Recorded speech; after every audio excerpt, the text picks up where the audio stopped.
ওম্মে সালমা আপনি লিখেছেন, এখনকার মেয়েরা সরাসরি বলে শ্বশুর শাশুড়ির সেবা যত্ন করা আমার জন্য ফরজ না, আমি কিছু করতে পারবো না। এটা কতটুকু যুক্তিযুক্ত? দেখুন, শ্বশুর শাশুড়ির সেবা করা ফরজ না, ঠিক আছে, কিন্তু বয়স্কদের সম্মান করা এবং তাদের সেবা যত্ন সাধ্য অনুযায়ী করা, এটা তো ইসলাম শরিয়ার নির্দেশনা। আপনি যদি বড়দের আপনি যথাযথ সম্মান না দেন, তাদের সম্মানের অংশ হিসেবে তাদের প্রয়োজনীয় সেবাটুকুও যদি আপনি না করেন, একেবারে অপারগতা শিখা আপনি কথা বলেন, অপারগতার কথা জানান, তাহলে সেক্ষেত্রে এটা সন্দেহাতীতভাবে আপনার ভুল। আমাদের অনেক বোনরা আজকাল এই কাজটি করছেন।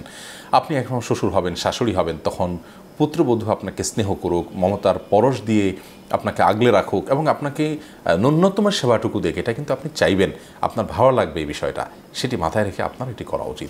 শ্বশুর শাশুড়িরও এক্ষেত্রে তাদেরকে কাজের মেয়ে হিসেবে ট্রিট করা, তাদের কাছ থেকে একেবারে সব তারাই করে দিবে, এমনকি নিজের মেয়েটা বসে থাকবে, তারাই সব করবে, এরকম মানসিকতা তাদেরও বর্জন করা উচিত। কারণ শরীয়তে সে নির্দেশ নয়। নিজের সন্তানরা তার জন্য মূল সেবাটা করবেন, পাশাপাশি পুত্রবধূরাও চেষ্টা করবেন তাদের জায়গা থেকে সেবা দেওয়ার। বিশেষ করে স্বামী যিনি সংসার উন্নতির জন্য অনেক কষ্ট করে চলেছেন, তিনি এত কষ্ট না করলেও পারেন শরিয়ার দৃষ্টিকোণ থেকে, তারপর তিনি করছেন স্ত্রী এবং সন্তানদের উজ্জ্বল ভবিষ্যতের জন্য। তো তার বাবা মাকে তার অ্যাবসেন্সে দেখে শুনে রাখা, এটা তো নৈতিক দায়িত্বের অংশ। বিধায় শরিয়ার দৃষ্টিকোণ থেকেও আপনি হাল জাযাউল ইহসান ইল্লাল ইহসান, কোরআনে যে আল্লাহ বলেছেন এহসানের বিনিময়ে আপনি এহসান করা উচিত। তার স্বামী আপনার জন্য এহসান করছেন, আপনিও তার প্রতি এহসান করুন, তার বাবা মার প্রতি আপনি সেবা যত্ন করার মাধ্যমে। সেটুকু আমাদের মধ্যে থাকতে হবে। এটা যদি না থাকে, তাহলে অমানবিকতা বা আপনার অসৌজন্যতা, অভদ্রতা এবং বড়দের প্রতি সম্মান প্রদর্শন না করা, এগুলো কখনো মুমিনের চরিত্র নয়। বিধায় শুধুমাত্র আইন দিয়ে, ফরজ ওয়াজিব দিয়ে সব কিছু চালানোর চেষ্টা করা উচিত নয়।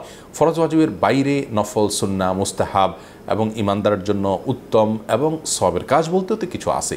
সেটাকে যদি আপনি সম্পূর্ণ ডিনাই করে চলেন, তাহলে আপনি কিসের মুসলমান হলেন? বিধায় এ ধরনের আপনার ঔদ্ধত্যপূর্ণ কথা কোনোভাবেই গ্রহণযোগ্য নয়। আবার যেমনটি বললাম যে পুত্রবধূকে বা নিজের স্ত্রীকে আপনার শ্বশুর শাশুড়ির খেদমত করতে বাধ্য করা বা তাদেরকে কাজের লোকের মতো করে ট্রিট করা, সেটি কিন্তু তাদের প্রতিও অন্যায়। বিধায় উভয়কে ব্যাপারে লক্ষ্য রাখতে হবে।